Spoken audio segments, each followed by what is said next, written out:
Okay. So, ang ituturo naman natin sa kanila ngayon na side skill mga kaibigan is yung mag-unlock ng forgotten password sa Windows 10. No? Tuturuan natin sila kung paano gumawa ng high-range boot CDPE bootable device at gagawin rin nila ito in actual mga kaibigan.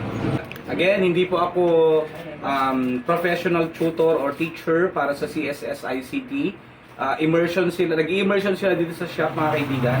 And kung ano lang din yung alam kong paraan, yun lang din ang tinuturo natin. At syempre, hindi ko po alam lahat ng mga terminologies or definition of terms, no? Kaya sana matandaan nila kung ano yung tinuturo natin sa kanila. So, how to create high-range boot CDPE and unlock or bypass the password of computer na nakalimutan, no? Especially sa Windows 10. So, flash drive. Una, i-plug in lang muna natin itong flash drive.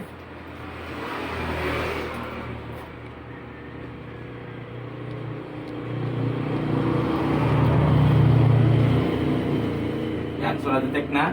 And then, i-open ninyo ang Rufus. Right-click. Run as administrator yan. Free download to. Yan. And then, depende na naman kung ano yung gagawin ninyo, kung pang MBR or pang GPT siya.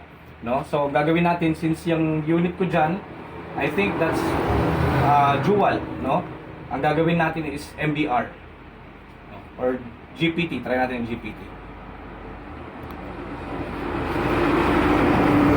Select. And then, hanapin natin yung ating ISO file. Dapat meron kayong ISO file. Ito yun. High-range boot CDPE. Open. Then, piliin nyo kung GPT or MBR ba siya. So, piliin natin dito ang GPT. And then, start. Okay. Buburahin niya lahat. Wala bang mga nakalagay na files dito? Warning, buburahin lahat ng mga files. Okay? And then, hintayin natin na matapos to. Okay? So, kapag nagpakita na tong ready, i-close lang natin yan. Ibig sabihin, tapos na yan. Pwede na natin siyang gamitin. So, puntahan na natin yung laptop na buburahin natin or i-unlock or i-bypass natin. Meron tayong Dell dito, dual boot to, pang UEFI or pang GPT, no? Ay pang UEFI and legacy. So, yung ginawa natin GPT, so i-select natin sa BIOS na pang UEFI yung ating selection. So, plug in natin yung ating bootable device and then power on. Then pasukin natin ang BIOS. F2 ang BIOS nito. F12, nandun yung pwede rin ang F12 para sa boot option kung direct na ang gusto natin. Ang pagpasok kasi ng BIOS, doon natin makikita, no, kung ano yung iba't bang mga details dyan. So, sa boot list option, piliin natin dito ang UEFI since pang GPT yung nagawa natin. Yes. And then, okay na yan. F10. Yes. So, hintayin natin. Yan. So, maglo-load ito sa ating bootable device na high-range boot CDPE. Yan na. Parang nire-read pa lang niya. Hintayin lang natin. Try na natin dumirect dun sa may boot option, which is yung F12 mga kaibigan. Nakasaksak na yung ating bootable device. Power on. Then F12 tayo. Para mag-boot na tayo dito sa ating bootable device, which is yung high-range boot. Diyan. Doon tayo sa may UEFI. Ito yon. Tama? Yan yun, yung sa atin. Kasi pang GPT yung ginawa natin kanina. Enter. Yan. Magbo-boot tayo dito sa ating bootable device. Yan. So ito na nagpakita mga kaibigan. Initializing high-range boot CDPE. Hintayin lang natin. Ganito ang itsura ni high-range boot. Hintayin lang natin. Yan. Yan. So, magpapakita na to. Punta tayo dito.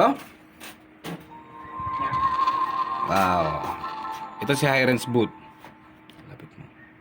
So, punta tayo dito sa may ulitin natin ha.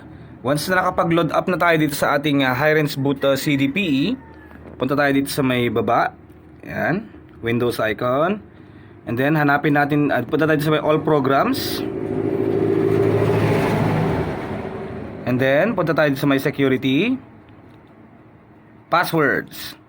And then i-open natin or click natin ang Laysoft password recovery. Yan. And makikita natin dito mga kaibigan ang reset Windows password. Okay.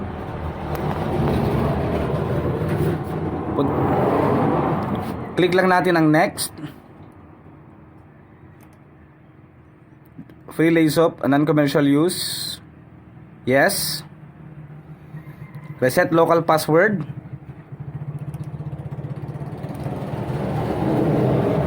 Next. Pindutin nyo ang next. Pindutin nyo ang next. And then, saan dyan yung username natin? Nasaan?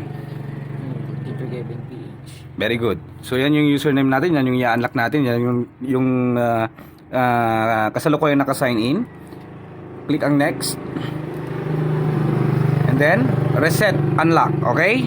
Click resetting Windows password. The password reset successfully. Okay? Okay. Finish. Then restart. Tignan natin kung meron pa rin siyang password or wala na. Yan. So, restarting na siya. Tignan natin kung meron pa rin siyang password or wala na. Nagkaroon lang ng error kanina sa startup kasi hindi natin binalik into legacy. Naka-legacy kasi yung hard drive nito mga kaibigan. No? So, yan. Binalik lang natin. Tignan natin kung na-unlock na. Ayan na. Dating merong password. Tignan natin kung mag-load up pa yung ano. Pero I think wala nang password yan. Diretso na yan. Hindi natin na ibalik na legacy kanina. Yan. So, okay na siya mga kaibigan. Nagets ba? Paano gumawa ng bootable device na high-range boot CDPE? So, kailangan nyo doon yung ISO file. No, very important yun. Okay? So, hanggang dito lang. Maraming salamat sa inyong panonood at huwag niyo pong kakalimutan mag-subscribe.